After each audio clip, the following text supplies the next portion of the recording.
The Hong Kong-Zhuhai Macau Bridge, better known as the HCMB, stretches for about 55 kilometers. Bridges, an undersea tunnel, artificial islands, the full engineering flex. This is what happens when humans look at the sea and decide inconvenience is a personal insult. This is not just infrastructure. Calling it a transport project is polite to the point of dishonesty. The HCMB is closer to a manifesto. It exists to make the Greater Bay Area real, not on PowerPoint slides, but in concrete and steel. Hong Kong, Zhuhai, and Macau are supposed to become one integrated economic organism. On a map, it looks elegant. In reality, these cities run on different legal systems, currencies, border controls, and political assumptions. Sewing them together with a bridge was always going to be rough work. From a distance, the bridge screams efficiency. Hong Kong to Zhuhai in about an hour. Macau becomes a neighbour instead of a ferry ride. Logistics, tourism, business, all wrapped in the comforting word connectivity. But once you actually try to use it, something feels off. The road is connected. The worlds are not. Border checks remain strict. Vehicle permits are limited. Ordinary residents cannot just wake up and casually drive across. The bridge is monumental, yet strangely underused. It feels less like a busy artery and more like a statement piece. National ambition flows freely.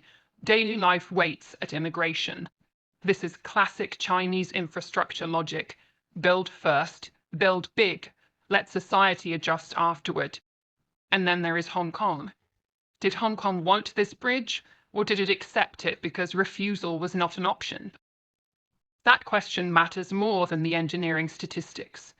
Because for Hong Kong, the HCMB is not just about convenience, it is about direction. The sea does not argue, the bridge does not hesitate, but the people standing at either end are still deciding what this structure really means.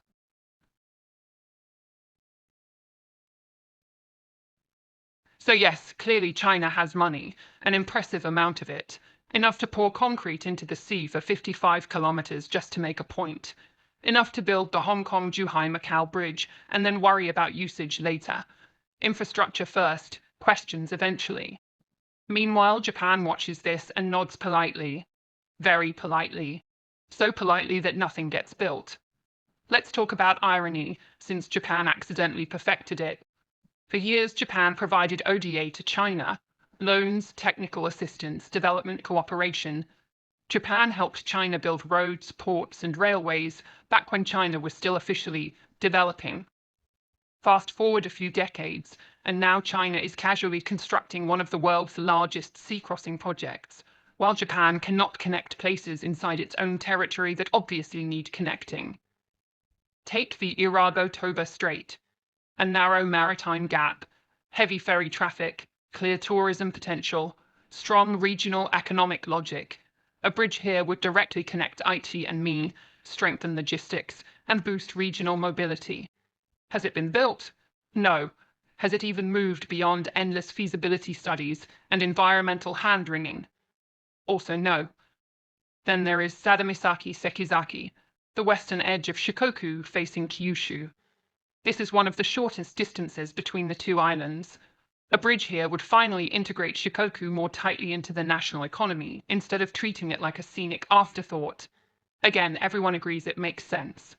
Which in Japan is usually where projects go to die, and the most ambitious idea of all, Kyushu Tsushima Gyeoje, an international bridge linking Japan and South Korea, Kyushu to Tsushima to Gyeoje Island.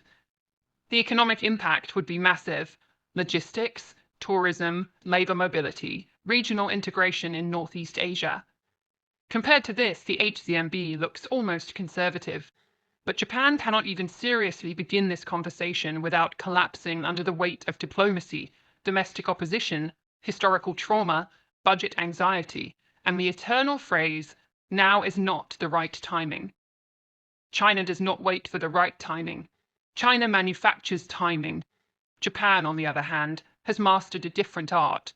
It exports capital, provides development aid, lectures others on long-term planning, and then somehow convinces itself that spending money at home is dangerous. So bridges that would clearly benefit Japanese regions remain imaginary, while feasibility reports pile up like ceremonial offerings to indecision. The contrast is brutal.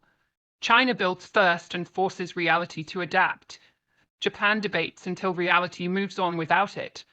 The result is not just fewer bridges, it is fewer options, fewer chances to reshape regional economies, fewer ways to stop depopulation outside Tokyo, and fewer excuses left, because when China can build the HCMB, we can't afford it, starts sounding less like prudence and more like habit.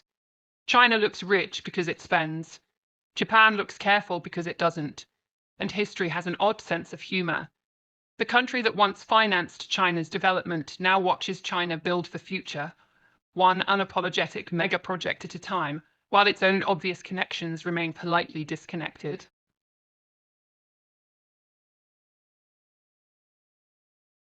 Now for the part that sounds fake, except it isn't. Japan's ODA to China did not end decades ago. It continued until 2021. Yes, 2021. While China was already launching mega bridges, exporting high-speed rail, and casually reshaping regional logistics, Japan was still officially providing development assistance. Not in ancient history, not in the 1980s, in the same era as smartphones, EVs, and AI buzzwords. This leads to a simple deduction, and it is not flattering. Imagine an ordinary Japanese office worker. Long hours, flat wages, bonus shrinking, taxes solid and unavoidable. Now imagine that same person quietly handing over a slice of that modest paycheck to Elon Musk, saying, "Please use this wisely for EVs and AI. Humanity needs you." That would sound like satire, a sketch, a late-night joke. That is essentially what happened, just with paperwork. Japan, a country already struggling with wage stagnation and regional decline, was transferring public funds to China, a country that had clearly outgrown the label of aid recipient. And it did so quietly, politely, and with very little public discussion. The funniest part is not the policy. It is the silence. Ask an average Japanese citizen about this, and you will get blank stares, not mild confusion, total disbelief. 99.9% did not know that Japan was still providing ODA to China until just a few years ago. This was not a secret in the legal sense.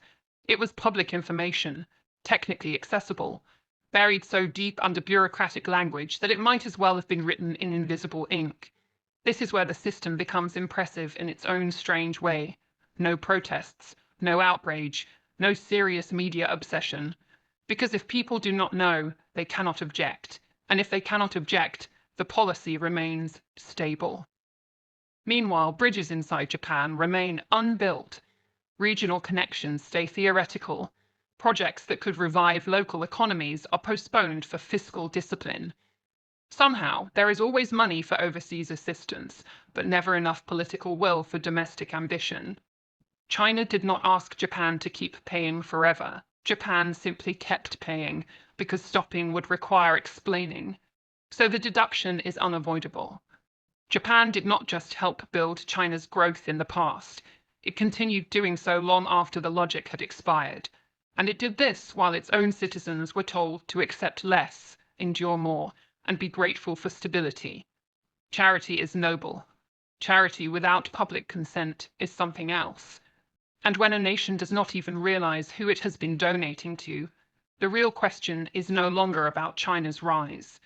It is about how quietly Japan learned to give without asking itself why.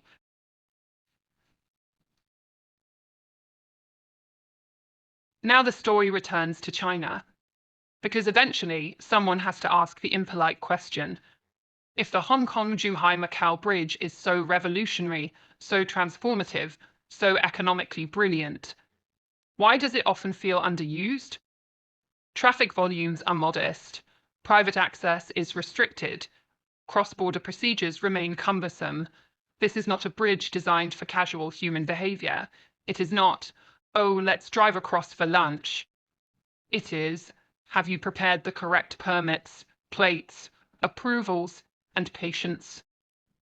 For something supposedly built to integrate daily life, it does a remarkably good job of discouraging it, which leads to the uncomfortable deduction. China did not build the HCMB primarily for today's traffic. It built it for tomorrow's obedience. The bridge is not about solving an urgent transportation bottleneck. Ferries already existed. Flights were frequent. Travel was inconvenient, yes, but not catastrophic. No one was begging for a 55-kilometer megastructure across the Pearl River Delta. What China needed was not efficiency. What it needed was geometry. A physical fact on the map that says Hong Kong, Macau, and the mainland are no longer conceptually separate. Once concrete is poured, arguments become harder. You can debate policy. You can debate autonomy. You cannot debate a bridge that already exists. In that sense, the HCMB is less infrastructure and more persuasion. A spatial lecture, a reminder, delivered silently every day, that integration is not a proposal, but a condition. Usage statistics can improve later, borders can soften later, habits can be trained later. China has never been bothered by the idea that people might not immediately use what is built. First, you create the structure, then you create the necessity. Eventually, behavior follows architecture. This is not inefficiency. It is long-term choreography. So when critics point out that the bridge is not fully utilized, they are missing the point. The HCMB is already doing its job. It exists. It dominates the skyline. It anchors future policy decisions. It makes certain alternatives quietly disappear. This is why China can afford to look wasteful in the short term, because the return it is targeting is not measured in toll revenue or traffic counts. It is measured in alignment, in inevitability, in the slow erosion of the idea that Hong Kong is somehow separate by default. The bridge does not need to be crowded. It only needs to be there. And that may be the most unsettling part. While other countries debate cost-benefit ratios and immediate demand, China builds symbols that function as destiny. Even half-empty, the HCMB delivers exactly what it was designed to deliver. Not convenience, not efficiency, direction.